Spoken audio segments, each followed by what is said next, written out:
Hi friends, welcome back to Chaitra ಒಂದು ಲಾಗ್ಗೆ ಎಲ್ರಿಗೂ ಸ್ವಾಗತ. ಇವತ್ತು ನಾನು ಮಾರ್ನಿಂಗು 7 o'clock ಹಾಸನಕ್ಕೆ ಹೊರಟಿದ್ವಿ, ನಾನು ಮತ್ತು ನನ್ನ ಫ್ರೆಂಡ್ ಶಿಲ್ಪ. ಸೊ ಹಾಸನದಲ್ಲಿ ಮದುವೆ ಇತ್ತು, ಫ್ರೆಂಡ್ ಮದುವೆ. ಸೊ ಹಾಗಾಗಿ ಹೊರಟಿದ್ವಿ. ಬಟ್ ಹೊರಟಿದ್ದು ಯೂಸ್ಫುಲ್ ಆಗಲಿಲ್ಲ. ಯಾಕೆ ಅಂತಂದರೆ ಜಾಲಹಳ್ಳಿ ಕ್ರಾಸಲ್ಲಿ ಬಸ್ ಹತ್ತೋಣ ಅಂತ ವೆಯ್ಟ್ ಮಾಡ್ತಿದ್ವಿ. ಸೊ ತುಂಬ ಹೆವಿ ರಶ್ ಇತ್ತು ಬಸ್ಸೆಲ್ಲ. ಸೊ ಹಾಗಾಗಿ ನಾವು ರಿಟರ್ನ್ ಮನೆಗೆ ಬರಬೇಕಾಯಿತು. ತುಂಬಾ ಬೇಜಾರಾಯಿತು ಕೂಡ. ನಂತರ ನಾನು ಊರಿಗೆ ಬಂದಿದ್ದೆ. ಊರಿಗೆ ಒಂದು 10:30ಗೆ ನಾವು ಹಸ್ಬೆಂಡ್ ಜೊತೆ ಊರಿಗೆ ಬಂದೆ.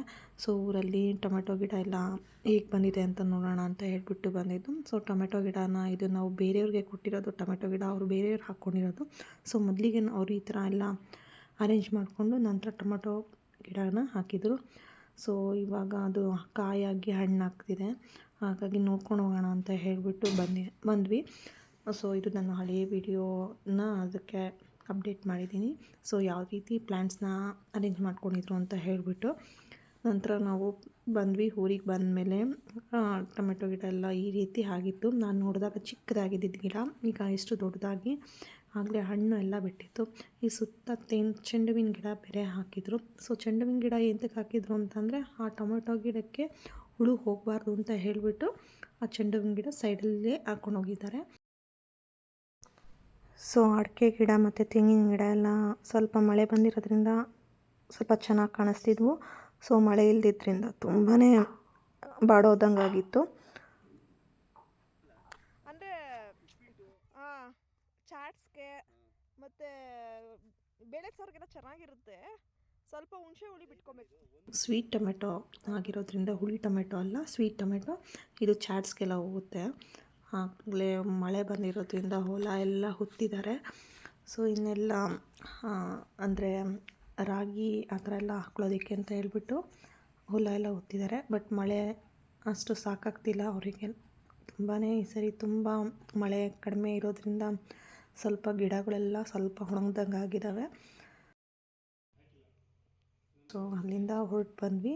ಇದು ನಮ್ಮ ರಿಲೇಟಿವ್ ಮನೆಗೆ ಬಂದ್ವಿ. ಅವರು ನೋಡಿ ಎಷ್ಟು ಹಳೆಯ ಕಾಲದಲ್ಲಿ ಒಲೆ ಎಲ್ಲ ಇಟ್ಕೊಂಡು ಅಡುಗೆ ಮಾಡ್ಕೊಳ್ತಾರಲ್ಲ, ಅದೇ ಪದ್ಧತಿನೇ ರೂಢಿ ಮಾಡ್ಕೊಂಡಿದ್ದಾರೆ. ಇದು ಮಜ್ಜಿಗೆ ಬೇರೆ ಕಡಿತಾಯಿದ್ರು. ಸೊ ಇದನ್ನು ನೋಡಿ ತುಂಬ ದಿವಸ ಆಗಿತ್ತು ಮಜ್ಜಿಗೆ ಕಡಿಯೋದು. ಈಗ ಎಲ್ಲ ಗ್ಯಾಸ್ ಸ್ಟವ್ ಬಂದಿರೋದ್ರಿಂದ ಕೆಲವೊಂದು ಹಳೆಯ ಪದ್ಧತಿಗಳು ನೋಡೋದೇ ತುಂಬ ರೇರ್ ಆಗಿಬಿಟ್ಟಿದೆ. ಸೊ ಊರಿಂದ ಬಂದಮೇಲೆ ನಾನು ತೊಗೊಂಬಂದಿರ್ತಕ್ಕಂಥ ಐಟಮ್ಸ್ನೆಲ್ಲ ಎತ್ತಿಡ್ತಾಯಿದ್ದೆ. ಸೊ ಟೊಮೆಟೊ, ಚೆಂಡು ಹೂವು, ಪಪ್ಪಾಯ, ಬದನೆಕಾಯಿ, ಮಾವಿನ ಹಣ್ಣು, ನಿಂಬೆಹಣ್ಣು ಇಷ್ಟೆಲ್ಲ ಸಿಕ್ತು. ಮತ್ತು ತೆಂಗಿನಕಾಯಿ, ಟೊಮೆಟೊ ಅವರು ಬೆಳೆದಿರೋದು ಸ್ವಲ್ಪ ಕಿತ್ಕೊಂಡು ಬಂದ್ವಿ. ಸ್ವೀಟ್ ಟೊಮೆಟೊ ನಾನು ಇದನ್ನು ಜಾಸ್ತಿ ಯೂಸ್ ಮಾಡೋದಿಲ್ಲ, ಜಸ್ಟ್ ಅದಕ್ಕೆ ಸ್ವಲ್ಪ ಕಿತ್ಕೊಂಡು ಬಂದಿದ್ದು. ನಂತರ ಮಾವಿನ ಹಣ್ಣು ನಮ್ಮ ರಿಲೇಷನ್ ಅವ್ರ ಮನೇಲಿ ಕೊಟ್ಟಿದ್ದು, ಅವರು ಮರದಲ್ಲಿ ಕಿತ್ತಿದ್ದು ಅಂತಂದ್ಬಿಟ್ಟು ಯಾವುದೇ ಮೆಡಿಸನ್ ಹಾಕ್ತಲೇ ಇರೋವಂಥದ್ದು. ಸೊ ಚೆಂಡು ಹೂವು ಪೂಜೆಗಾಗುತ್ತೆ ಅಂತ ಹೇಳಿಬಿಟ್ಟು ಸೊ ಊರಿಂದ ಏನೆಲ್ಲ ತಂದೆ ಅಂತ ಹೇಳ್ಬಿಟ್ಟು ನಿಮಗೆ ತೋರಿಸ್ದೆ. ಸೊ ನಾನು ಮೀಶೋದಿಂದ ಒಂದು ಪಾರ್ಸಲ್ ಬಂದಿತ್ತು. ಸೊ ಅದನ್ನು ಅನ್ಬಾಕ್ಸ್ ಮಾಡ್ತಾಯಿದ್ದೀನಿ. ಸೊ ಏನಿರ್ಬೋದು ಅಂತಂದರೆ ನಾನು ಒಂದು ಸ್ಟೋರೇಜ್ ಬಾಕ್ಸ್ನ ಇಲ್ಲಿ ಪರ್ಚೇಸ್ ಮಾಡಿದ್ದೆ ಮೀಶೋದಲ್ಲಿ. ತುಂಬ ದಿವಸದಿಂದ ನಾನು ಇದನ್ನು ಪರ್ಚೇಸ್ ಮಾಡಬೇಕು ಅಂತ ಅಂದ್ಕೊಂಡಿದ್ದೆ. ಬಟ್ ಇಲ್ಲಿ ರೀಸನಬಲ್ ಆಗಿ ನನಗೆ ಸಿಕ್ತು. ಮತ್ತು ಕ್ವಾಲಿಟಿ ವೈಸು ಈ ಕಡೆ ಹೈ ಕ್ವಾಲಿಟಿನೂ ಇಲ್ಲ, ಈ ಕಡೆ ಲೋ ಕ್ವಾಲಿಟಿನೂ ಇಲ್ಲ, ಒಂದು ಮೀಡಿಯಮ್ ಆಗಿ ಚೆನ್ನಾಗಿದೆ ಕ್ವಾಲಿಟಿ ವೈಸು, ತೊಗೋಬೋದು.